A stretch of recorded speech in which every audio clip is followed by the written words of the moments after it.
अस्सलामुअलैकुम वरहमतुल्लाहि वबरकातुहू। उम्मीद करता हूँ आप तमामी हजरात खैरियत से होंगे। जी हाँ दोस्तों, सबसे पहले हम इस खबर को पढ़कर सुनाते हैं आप लोगों को कि उत्तराखंड मदरसों में पढ़ाई जाएगी रामायण। वक्फ बोर्ड का फैसला। जी हाँ दोस्तों, आप देख ही सकते हैं कि किस तरह से अब मुसलमानों के खिलाफ साजिशें रची जा रही हैं, और यही होगा जब आप मुफ्ती सलमान अजहरी साहब जैसे लोगों का सपोर्ट नहीं करेंगे, उनके लिए आवाजें नहीं उठाएंगे। इसी तरह से आपको सारे फैसले देखने को मिलते रहेंगे। आप लोगों ने सुना कि किस तरह से अब वक्फ बोर्ड ने भी कह दिया है कि पढ़ाई जाएगी रामायण मदरसों में।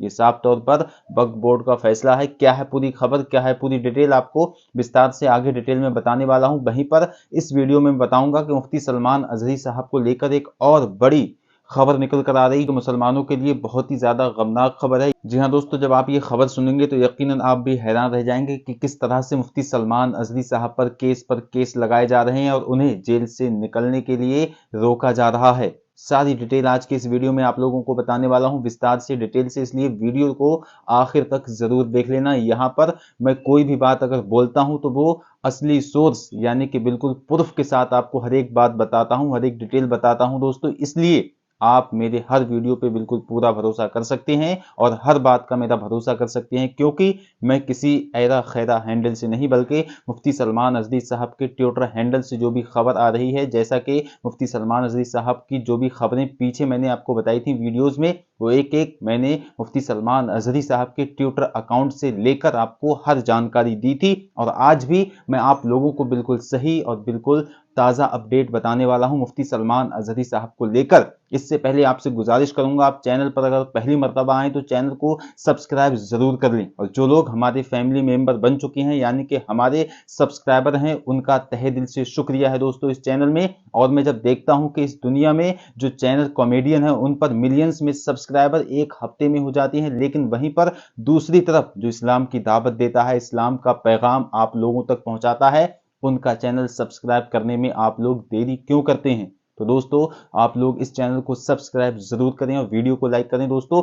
और कमेंट बॉक्स में अभी आप लिखें रिलीज मुफ्ती सलमान अजहरी। इस वीडियो में मुझे 10,000 कमेंट इसी तरह की चाहिए जिसमें लिखा हुआ हो रिलीज मुफ्ती सलमान अजहरी। और अगर इतना आप लोग ना लिख सको तो कमेंट बॉक्स में इतना जरूर लिख देना मुफ्ती सलमान अजहरी साहब को रिहा किया जाए। तो दोस्तों, सबसे पहले मैं आप लोगों को वो खबर सुना देता हूं जो अभी मैंने आपको बताई थी कि मदरसों में रामायण पढ़ी जाएगी, कि किस तरह से ये खबर है और कहां की ये खबर है। सबसे पहले हम जो पेपर की कटिंग है वो पढ़कर आप लोगों को सुना देते हैं कि क्या है पूरा मामला, आगे हम बात करेंगे। तो दोस्तों, लिखा हुआ ये है, जी हाँ, देहरादून उत्तराखंड के मदरसों में जल्द ही बच्चों को रामायण का पाठ भी पढ़ाया जाएगा। 117 मदरसों में आगामी सत्र से इसे लागू किया जाएगा। जी हाँ दोस्तों, आप लोग समझ सकते हैं। और वहीं पर आगे लिखा हुआ है, उत्तराखंड वक्फ बोर्ड के अध्यक्ष शादाब शम्स ने कहा है कि वक्फ बोर्ड के अंतर्गत आने वाले मदरसों में बच्चों को संस्कृत पढ़ाएंगे। जी हाँ दोस्तों, आप देख सकते हैं ये नाम क्या था, शादाब शम्स। ये किस तरह से मुसलमानों की भावनाओं से खेल रहे हैं, किस तरह से मुसलमानों का जो धर्म है इस्लाम, उसके साथ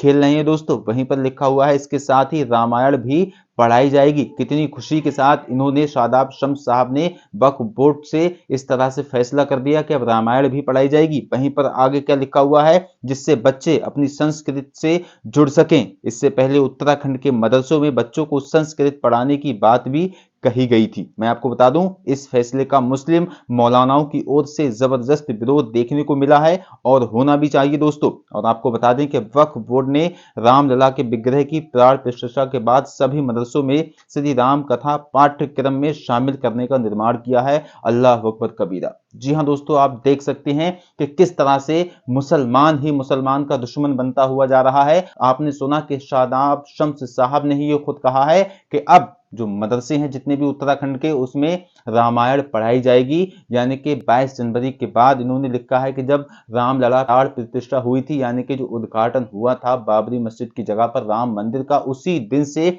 हमने ये ठान लिया, ये फैसला कर लिया कि पूरे हिंदुस्तान के मदरसों में हमें संस्कृत पढ़वाना है, और उत्तराखंड में इन लोगों ने लागू भी कर दिया है। तो दोस्तों, इसको लेकर हमें एहतिजाज करना होगा, इसको लेकर हमें प्रदर्शन करना होगा और सरकार से मांग करना होगी कि हम इस चीज को अपने मदरसों में ना आने दें। क्योंकि दोस्तों हम नहीं कहते कि तुम अपने आश्रम में, अपने स्कूलों में हमें कुरान पढ़ाओ, हमने कभी मुतालबा नहीं किया, हमने आपसे कभी नहीं कहा कि अपने स्कूलों में हमें हदीसें सुनाओ, अपने स्कूलों में हमें नमाज पढ़वाओ। क्या आपने कभी आज तक, आज की तारीख में ये सुना कि किसी मुसलमान नेता ने या किसी मुस्लिम मौलाना ने ये कहा हो तुम अपने स्कूलों में कुरान मजीद पढ़ाओ, कुरान शरीफ की तालीम दो, हदीसों की तालीम दो, नमाजों की वहां पर 5 वक्त की पाबंदी करो? क्या किसी मौलाना ने किसी स्कूल पर यह कहा? नहीं दोस्तों। फिर हमारे मदरसों को इस तरह से क्यों टारगेट किया जा रहा है? मस्जिदों को क्यों इस तरह से टारगेट किया जा रहा है? क्यों मुसलमानों के मदरसों में इस तरह से ये रामायण का पाठ पढ़वाया जा रहा है दोस्तों?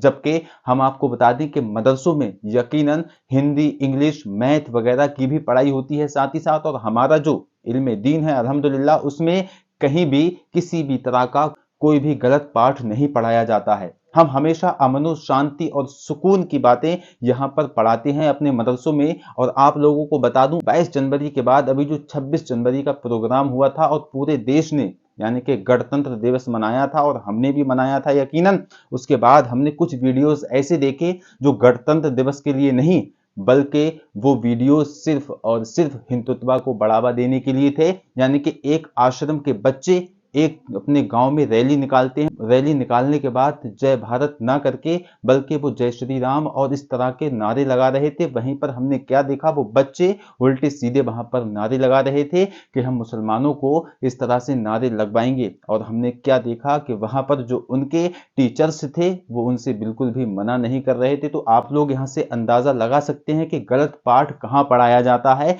मदरसे में पढ़ाया जाता है या आश्रम में पढ़ाया जाता है। जी हाँ दोस्तों, मैं ये नहीं कहता कि आप आश्रम में कुछ भी पढ़ाओ, आप चाहे वहां पर कोई सी किताब पढ़ाओ, हमें उससे कोई एतराज ही नहीं है, हम बिल्कुल उस पर बोलते ही नहीं है। लेकिन हमारे मदरसों में रामायण का पाठ पढ़ाया जाएगा, ये बिल्कुल हमारे लिए अच्छा नहीं है। और इस चीज को लेकर हमें यहाँ की सरकार को बताना होगा कि यकीनन हम अपने मदरसों में ये चीज नहीं आने देंगे। तो दोस्तों ये थी खबर, और मैं आपको मुफ्ती सलमान अजहरी साहब से लेकर बहुत ही बड़ी अपडेट बता दूं। मुफ्ती सलमान अजहरी साहब इस वक्त किस कंडीशन में है, कितनी कठिन, कितनी मुश्किल घड़ी से गुजर रहे हैं दोस्तों, आप नहीं जानते। क्योंकि मैं आप लोगों को बता दूं मुफ्ती सलमान अजहरी साहब को किस तरह से केस पर केस उन पर डाले जा रहे हैं, किस तरह से मुफ्ती सलमान अजहरी के लिए यहाँ के लोग केस पर केस डाल की रिहाई के लिए बिल्कुल भी किसी तरह से बात ही नहीं हो रही। दोस्तों मैं आप लोगों को सुना दूं, ये बिल्कुल लाइव अपडेट है, अभी मेरे पास आया है। मुफ्ती सलमान अजहरी पे 4th FIR दर्ज। जी हाँ दोस्तों, अल्लाह अकबर कबीरा। वहीं पर नीचे लिखा हुआ है अभी तक कुल 4 FIR दर्ज हुई हैं। जी हाँ, एक जूनागढ़ गुजरात से, यहां से अल्हम्दुलिल्लाह आपको जमानत मिल चुकी है। और वहीं पर दूसरी कच्छ से, यानी कि रविवार तक पुलिस कस्टडी में रहेंगे, यानी कल तक मौलाना सलमान अजहरी साहब पुलिस की कस्टडी में रहेंगे। और सोमवार यानी कि परसों पीर के दिन उनको कोर्ट में हाजिर होना है, कोर्ट में अपना बयान देना है। और इंशाअल्लाह उस दिन यानी कि परसों मुफ्ती सलमान अजहरी साहब वहां से भी रिहा हो जाएंगे और अल्लाह ने चाहा तो बाइज्जत बरी होकर अपने घर पर आएंगे। तो वहीं पर आप लोग देख सकते, तीसरा जो मुकदमा दर्ज हुआ है वो कहां पर हुआ है, वो मोड़ासा, ये भी गुजरात का एक इलाका है। और यहाँ पर आगे लिखा हुआ है कि गिरफ्तारी बाकी, यानी कि अगर मुफ्ती सलमान अजहरी साहब परसों रिहा होते हैं तो यहाँ पर लिखा हुआ है कि मोड़ासा में अभी गिरफ्तारी बाकी है। और आज की जो अपडेट है वो चौथी, यानी कि चौथी जो FIR दर्ज हुई है वो मुंबई में, और यहाँ पर लिखा हुआ है गिरफ्तारी बाकी। तो आप लोग देख सकते हैं किस तरह से मुफ्ती सलमान अजहरी पर एक के बाद एक जो FIR दर्ज हो रही है। क्या दोस्तों इतना बड़ा उन्होंने कोई ऐसा कांड कर दिया था कि इतने बड़े वो क्रिमिनल हैं जो मुफ्ती सलमान अजहरी साहब को इतनी बुरी तरह से घेरा जा रहा है, उन पर मुकदमे लगाए जा रहे हैं। FIR की वजह से थोड़ा समय लग रहा है, पर हर केस में 2-3 दिन से ज्यादा जेल में नहीं रख पाएंगे, जमानत हर केस में मिलती जाएगी, मुफ्ती साहब जल्द रिहा होंगे अल्हम्दुलिल्लाह। कमेंट बॉक्स में अभी आप लिखें अल्हम्दुलिल्लाह अल्हम्दुलिल्लाह, 2 बार कमेंट बॉक्स में अल्हम्दुलिल्लाह आप लोग जरूर लिखें। और मैं आपको बता दूं कि मुफ्ती सलमान अजहरी साहब इंशाअल्लाह तबारक व तआला परसों अपने घर पर होंगे। और परसों जो मुफ्ती सलमान अजहरी साहब कच्छ की अदालत में पेश होंगे, उसके बाद इंशाअल्लाह ताला वहां से उन्हें रिहाई मिल जाएगी। तो दोस्तों आप देख सकते हैं कि किस तरह से मुसलमानों के खिलाफ पूरे हिंदुस्तान में इस वक्त जो है माहौल गरमाया जा रहा है। जैसा कि मैंने आपको शुरू में बताया कि मदरसों में जो पाठ पढ़ाया जाएगा रामायण का, वो बिल्कुल बहुत ही गलत चीज है। और मैं आपको बता दूं उत्तराखंड ही में इस वक्त जो कर्फ्यू चल रहा है, यानी कि हल्द्वानी के उत्तराखंड में इस वक्त बहुत ही खतरनाक माहौल है, जहां पर एक मस्जिद और एक मदरसे को गिरा दिया गया, ये कहकर कि ये अवैध जगह पर बने हुए। लेकिन दोस्तों उसके बाद क्या होता है, जब वहां की जनता प्रदर्शन करने के लिए बाहर आती है रोड पर और उन बिल्डोजर चलाने वालों को रोकती है कि हमारी मस्जिद और हमारे मदरसे को ना गिराया जाए, तो उसके बाद दोस्तों पुलिस प्रशासन ने उनको आगे नहीं बढ़ने दिया और मस्जिद और मदरसे को वहीं पर गिरा दिया गया। और मैं आपको बता दूं, हमने ऐसी बहुत सारी वीडियोस देखी जो मैं आप लोगों को यहाँ यूट्यूब पर नहीं दिखा सकता। अगर आप वो देखना चाहते हैं तो अभी डिस्क्रिप्शन में जाइए, ट्विटर का अकाउंट, मेरा एक्स का अकाउंट है, वहां पर क्लिक कीजिए। मैंने वहां पर सारी वीडियोस अपलोड करके रखी हुई हैं कि किस तरह से मुसलमानों के खिलाफ हल्द्वानी में भी पूरा जाल रचा गया। जब आप उन वीडियोस को देखेंगे तो यकीनन आप भी हैरान रह जाएंगे। तो दोस्तों अभी जाइए डिस्क्रिप्शन में, वहां पर मैंने अपने ट्विटर अकाउंट का लिंक दिया है, उसे फॉलो कीजिए और वहां पर देखिए वहां पर किस तरह से हमारी मस्जिद और मदरसों को निशाना बनाया गया और किस तरह से मुसलमानों के 6 भाइयों को मार दिया गया और शूट आउट कर दिया गया। जी हाँ दोस्तों, उम्मीद करता हूं आप लोगों को ये वीडियो अच्छा लगा होगा और आप लोगों से गुजारिश यही है कि इस वीडियो को ज्यादा से ज्यादा शेयर कर दें ताकि मुफ्ती सलमान अजहरी साहब की हर अपडेट सबसे पहले आप तक पहुंच सके। इसलिए आप इस चैनल को सब्सक्राइब भी जरूर कर लें और मिलते हैं इंशाल्लाह नेक्स्ट वीडियो में और उम्मीद करते हैं आप लोग खैरियत से होंगे। अस्सलाम वालेकुम व रहमतुल्लाह। अल्लाह हाफिज।